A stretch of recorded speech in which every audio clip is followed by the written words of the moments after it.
Kabangon at Maitaguyod. We have moved on from the reactive approach.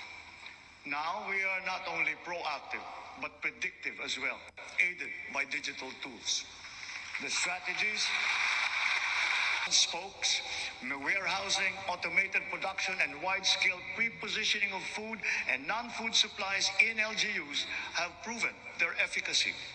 We have now established a network, resource centers in Luzon, in Visayas, and soon in Mindanao, 15 hubs, 76 spokes, and 919 last-mile facilities across the country, which makes up our nationwide disaster response infrastructure.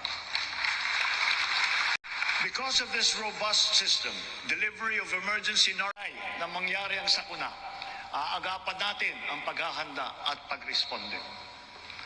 And so, taking all these lessons to heart, our overarching mission and all our conscious efforts henceforth must not be to simply uplift, but to ensure security and self-sufficiency of our nation and of our fellow Filipinos.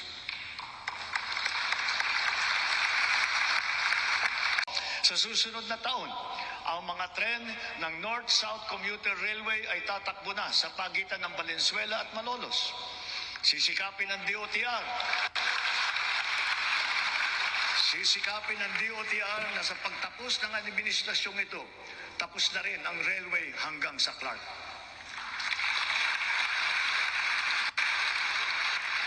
Sa susunod na taon, bubuksan na rin ang 12 stasyon ng MRT-7. Matapos ang halos 3 dekada, may bago ng linya ang MRT na tutulak pa hanggang Sacred Heart sa Quezon City mula sa North Avenue. At balang araw, aabot pa ito hanggang San Jose del Monte, Bulacan. Formang agraryo tulad ng irigasyon, mga daan, makinarya at mga pautang para sa mga benepisyaryo nito.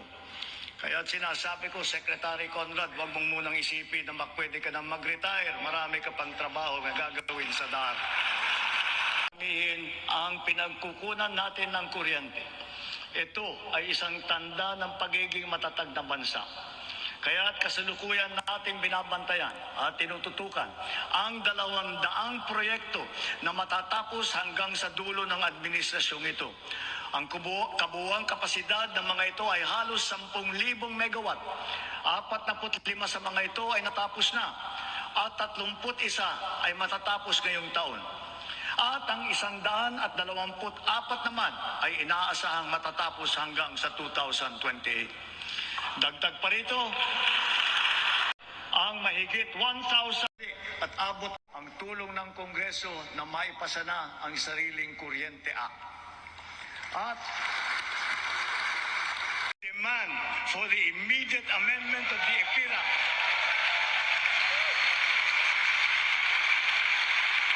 and to prohibit charging systems laws against consumers, including the value-added tax thereon. 400,000 jobs for our fellow Filipinos, our productive and our detractors. Filipinos are a noble, kind, gracious, and great race. We are not greedy. We are not racists. We are not liars.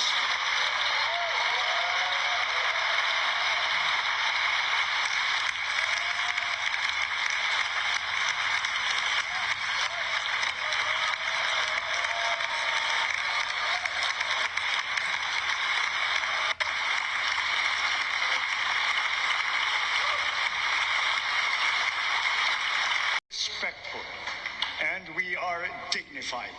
We are Filipinos, and we do not yield.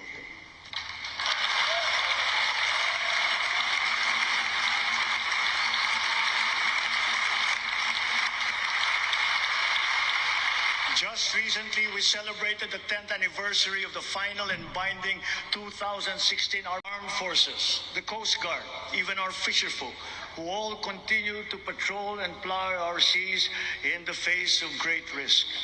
To them, we owe collective gratitude and appreciation, for it is they who give life to the letter and spirit of the Arbitral Award.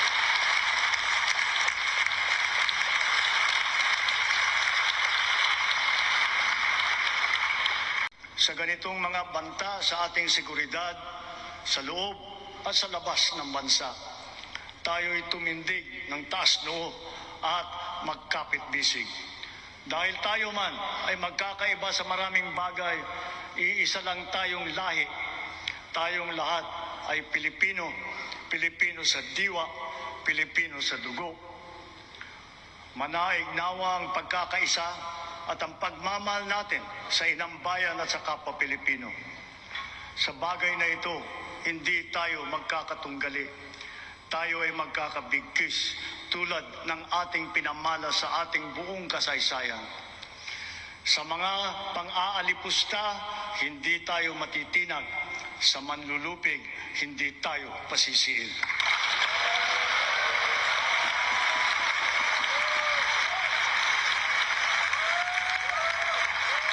Ang taon ng administrasyon, tatapusin natin ang mga nasimulan at tutuparin ang ating pangako sa sambayanan. My beloved countrymen, let us continue the work that we have started to make the Philippines the country that Filipinos deserve. There is no nobler cause than this. We do this for our children. We do this for our future. We can but do this because we love our country and we love our people. Maraming salamat po. Magandang gabi po. Mabuhay ang Pilipinas!